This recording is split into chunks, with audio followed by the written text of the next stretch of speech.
Hello and welcome back to the SimTech podcast, the show where we dive deep into the world of clinical simulation, sharing stories, insights, and innovations from people who keep it all running behind the scenes. I'm your host Craig, and today I'm joined by Lorenzo, who plays a key role in the success of sim sessions, a simulation coordinator with a wealth of experience in planning, managing, and delivering high quality simulation training. So whether you're a SimTech, educator, or just curious about what goes on behind the curtain of a sim suite, you're in the right place. So, let's get to it.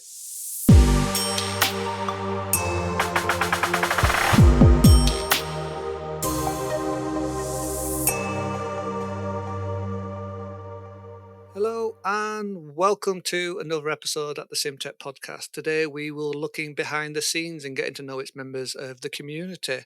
And to help me to do that, we're going way over the sea today and we're going to be talking to Lorenzo. Good morning / afternoon.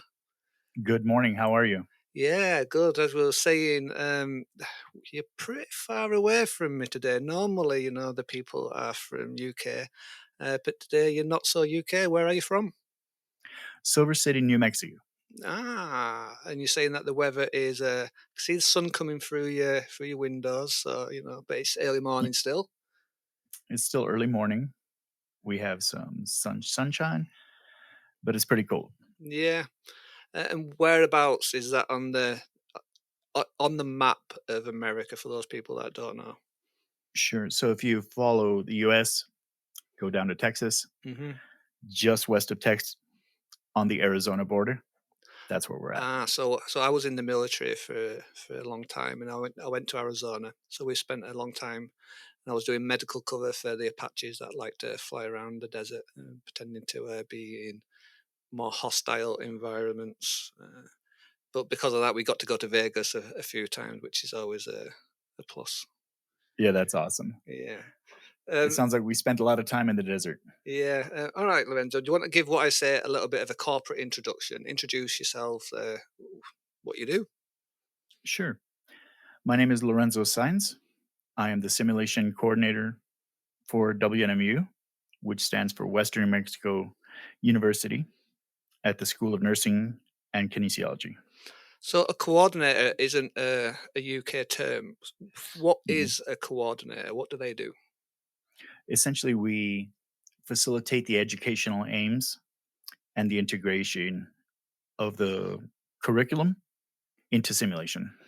Wow. Okay. So let's rewind the clock. How did you find yourself into this world, Lorenzo? What have you had jobs beforehand? Oh, sure. Yeah.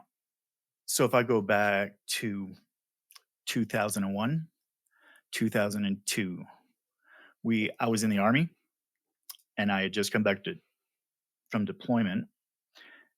And within that deployment, I had found that I was actually serving in the capacity of a trainer for the combat medics who would come back from deployment.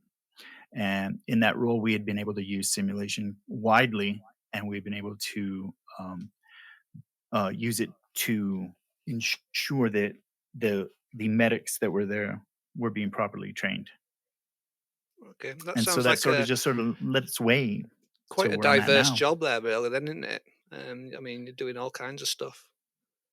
Yeah, it was really interesting. A lot of growth there. Mm. Did you enjoy it? I loved it. I thought that the ability to see light bulbs go off and to see how people sort of work under pressure Mm. was amazing. Did you do much sim in the military? This is interesting. Within the last unit that I was with, we were able to purchase 2 of the Laerdal simulators, and we used them on portability, and we took them into the field with us, and it was amazing. Very powerful tool. Yeah, although at the time we was doing a lot of simulation, but I didn't even know I was doing it as an army medic because we just saw it as training, and I didn't even know there was a whole world within simulation. While I was in the military, I didn't know there was things as simtechs and coordinators and all these other different job roles within sim, because as soldiers and as medics, we kind of did a little bit of everything. So we were the facilitators, we were the coordinators, we were the techs, we were the debriefers, we were the actors. So we did it all ourselves. Is it the same Yeah, over that's so there? true. Yeah, yeah, it's mad. I saw a lot of that when I would do rotations at Fort Irwin, the National Training Center. And so they would give us miles cards, and those miles cards would be everything from radiological burns to tension pneumothorax, and we would just treat as we saw it. So Mm. yeah, I completely agree. We see a little bit of everything. Yeah, I mean, one thing that we didn't do very well in the military was debriefing. Mm, It wasn't this psychologically safe environment as a debrief. It was pretty much, this is what you did wrong. right. This is now what you're not going to do anymore. You're going to do this. All right. And if you don't, we're going to do some more press ups until you figure this out. Yeah. Is it kind of the same? Oh yeah, that was very much the same. Yeah. I think that one of the famous observer controllers at the National Training Center was just famous for this line. He would ask you what you thought, he would ask you what you did, and then there'd be this silence. And then behind that, once that had elapsed, all you heard was wrong, roll video. And then you'd see everything that had gone wrong, this complete comedy of errors. Yeah. Yeah. You can learn a lot from the military. Sometimes I think we're a little bit too soft here in the NHS, but different organisations, aren't we? You know, have you always been interested in simulation? Then is it something that's always sparked your interest? Since I came across it, yeah, in 2000, I saw it as an amazing tool that could be leveraged. Um, and I have this belief rather, that simulation is a place where kinesthetics and the cognitive can just meld and Mm. come together. And so it's a beautiful tool. And ever since I was introduced to it in 2001, I've been keen for it. Yeah, you must have seen some changes if you've been doing it for at least 2 decades. I mean, how's Oh, it yeah. how's it changed? What's the biggest changes, do you think? I think the biggest change that I've seen is that the platform or the simulator has been de emphasized. And now in its place, there's a whole new system of andragogy that leverages educational outcomes. And that's important. I Mm. also think that the technology itself has changed greatly. The Medi human patient simulator platform, I remember I had to use little micro screwdrivers and adjust potentiometers so that the lungs would come up in uniform, Mm. in concert, as opposed to one side and then the other. So yeah, it's changed quite a bit. Yeah, I mean it's changing almost on a yearly basis. There's always some new technology out, or there's some new technique, something that's going on that just complete game changer. I mean, even with I don't know what it's like over there, but since the integration of things like AI, things are just changing so rapidly. I mean, last couple of years it was virtual reality. Now we're moving into AI, and then we're Mhm. combining AI into virtual reality. Um, it's just moving so rapidly, and sometimes you just can't keep up. It is difficult to keep up. Yeah, definitely. All right, so as a sim coordinator, then Lorenzo, what's a normal day look like for you? I think a normal day could pretty much be encapsulated like this. I'll come in. I usually have a class to teach. It's usually going to be pathophysiology.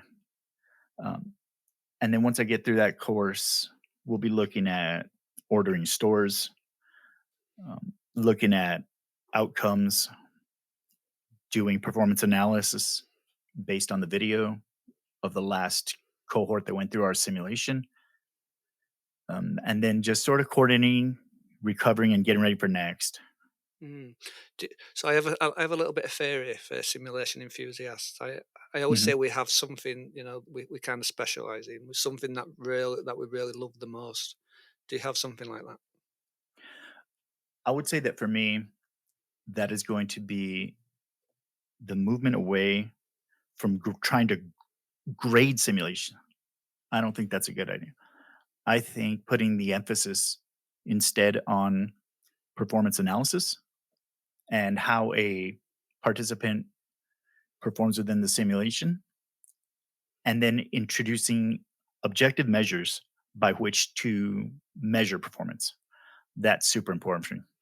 Why is it so important to you that that's a thing?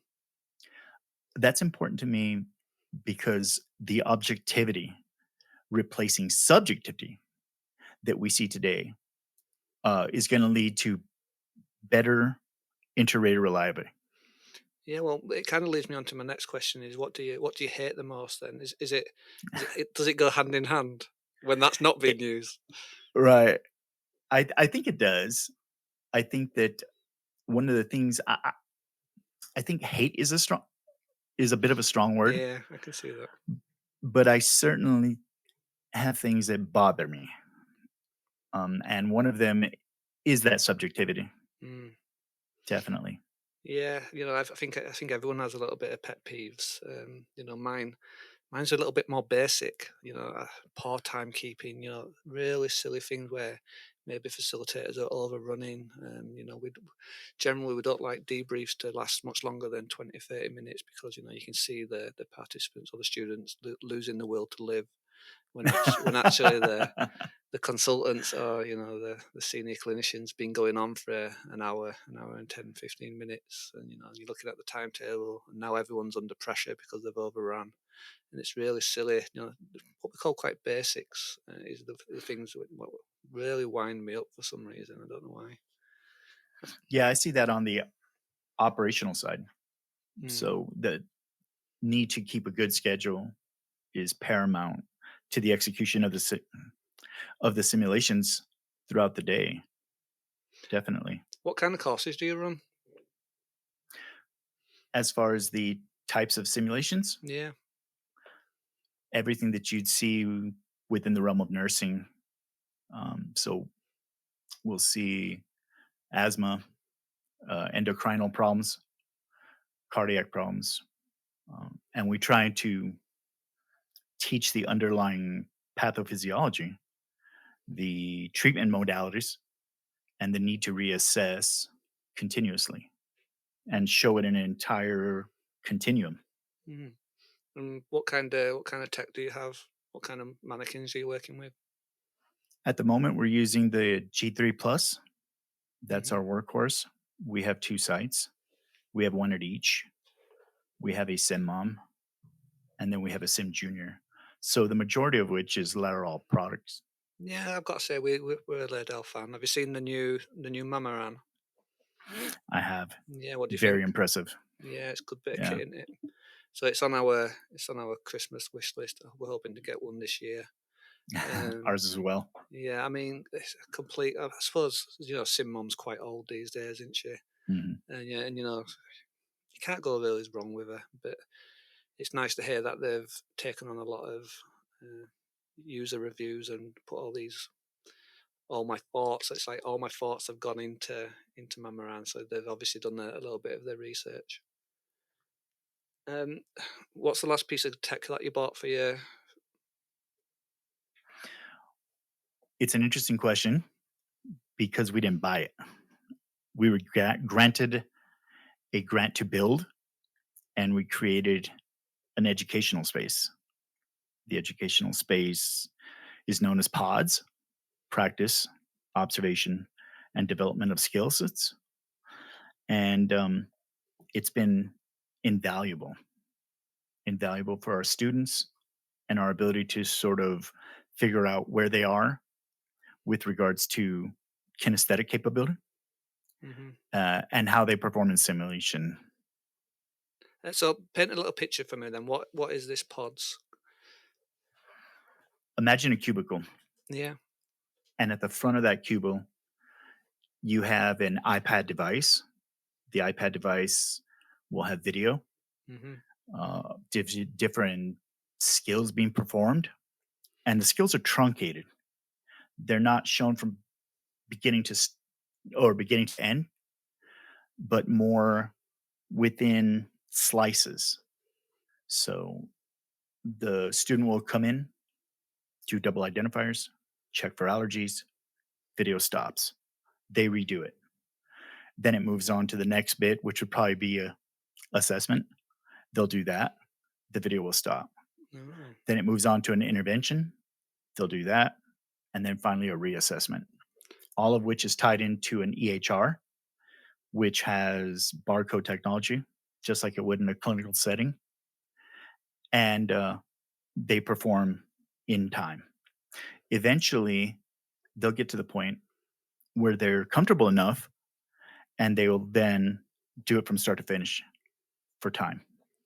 wow. I mean, that sounds fascinating. Is there a company that does this for you, or is it something that you've done yourselves? No, we did this ourselves. Yeah. So did you Eh, make the videos and stuff then as well? yes.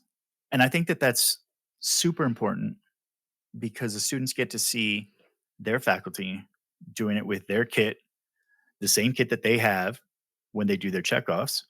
And I think that's super helpful and it gives them a confidence boost. Wow. Whose idea was this? Well, Star Trek. Ah, so you copied the holodeck? Sort of. Yeah. More like the Kolinar for all you Trekkies. Yeah. So they go back and look for Mr. Spock, and he's in this depression along with other students, and they're all doing something, Yeah. trigonometry or physics, So what it's have you. kind of hollow technology, so it's all like holograms, isn't it? Yeah, I'm seeing Yeah, them there. Yeah. and so I saw that, I took it.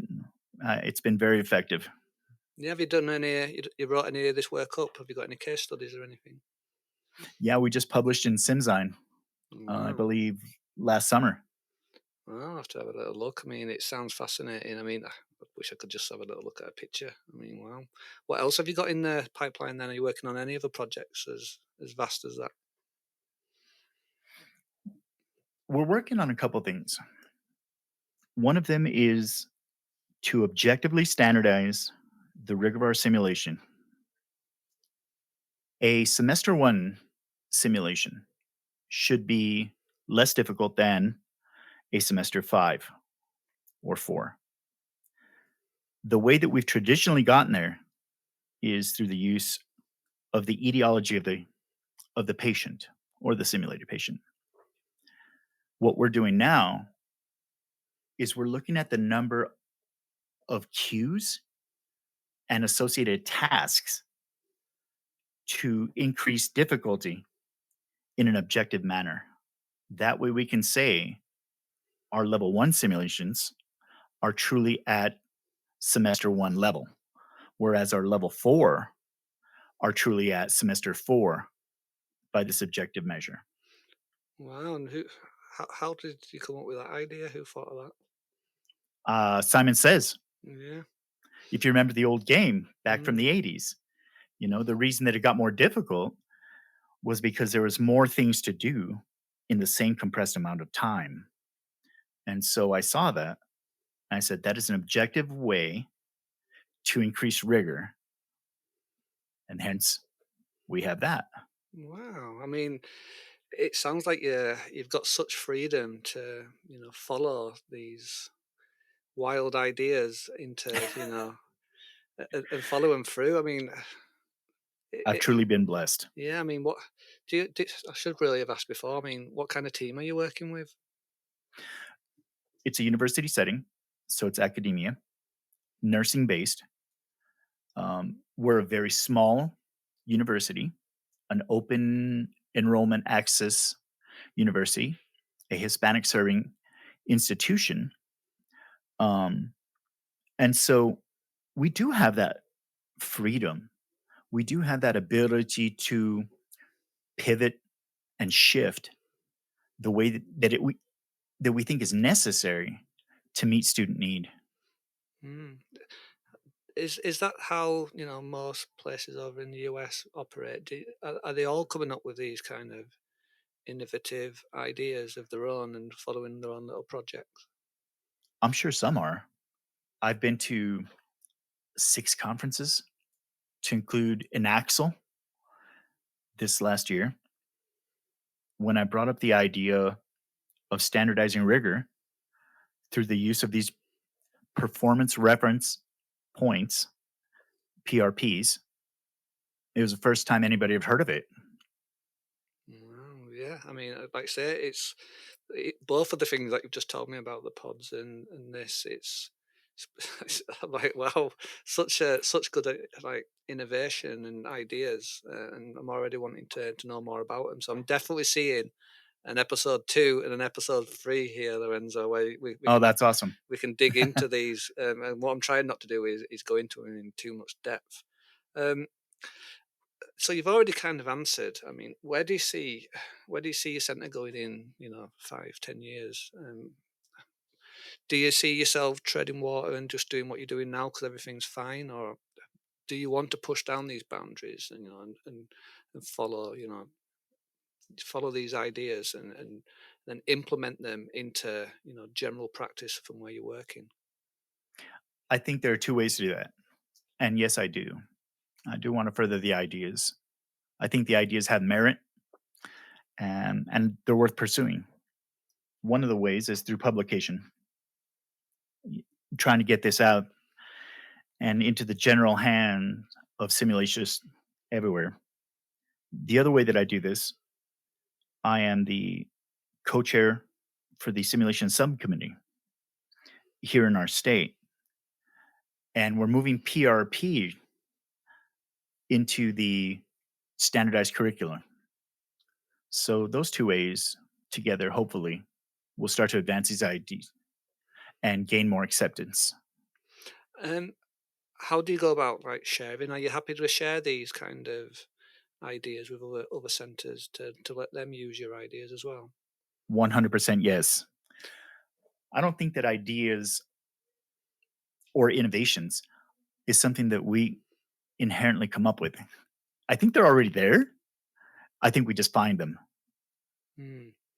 You're right, but sometimes I speak to people, and they're like, "Yeah, I've had these ideas, but I've got all these barriers in the way. People don't have time, or my managers are not listening."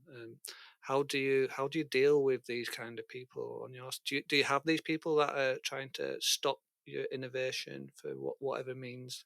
Is there these imaginary red tape from your projects to stop you? I haven't come across it yet. No. Um, I show the efficacy of them. These folks are very smart. When they see the outcome, they're willing to buy into it. D do you use any VR at your place? I mean, you've talked to obviously you use a lot of Mhm. Laydale stuff. Are you into virtual reality or anything like that? I'm a late adopter Mm. of VR, Are you a and my believer? reason for that, Do you believe in I it? believe in it. I think that it's a good way to show or to improve thought process, clinical judgment, clinical reasoning. But where my issue lies is the hands-on, the micro kinesthetics. I think that the use of an Oculus and a handheld joystick might be imparting the wrong muscle memory. Mm. And so when that gets to a point, or rather when the technology gets to a point where the hands and the fingers can do the things that need to be done to execute in virtual reality what they're doing in front of them, then I think that's when I'll adopt. Yeah. Do you think it's gonna survive, or do you think it's just a little bit of a gimmick that will pass in time? I think parts of it will survive, certainly. I think the augmented reality ports, um, such as Apple Vision Pro and those things that can sort of overlay on what's actually in front of you, I think that's going to survive. Yeah. Um, So, like you say, we've seen, or I've used it myself. The things like the Hololens. Mhm. Although I don't think the Hololens 2 has survived. I think that's been kind of wiped out by probably MetaQuest 3 at the moment. I think that's overwritten it.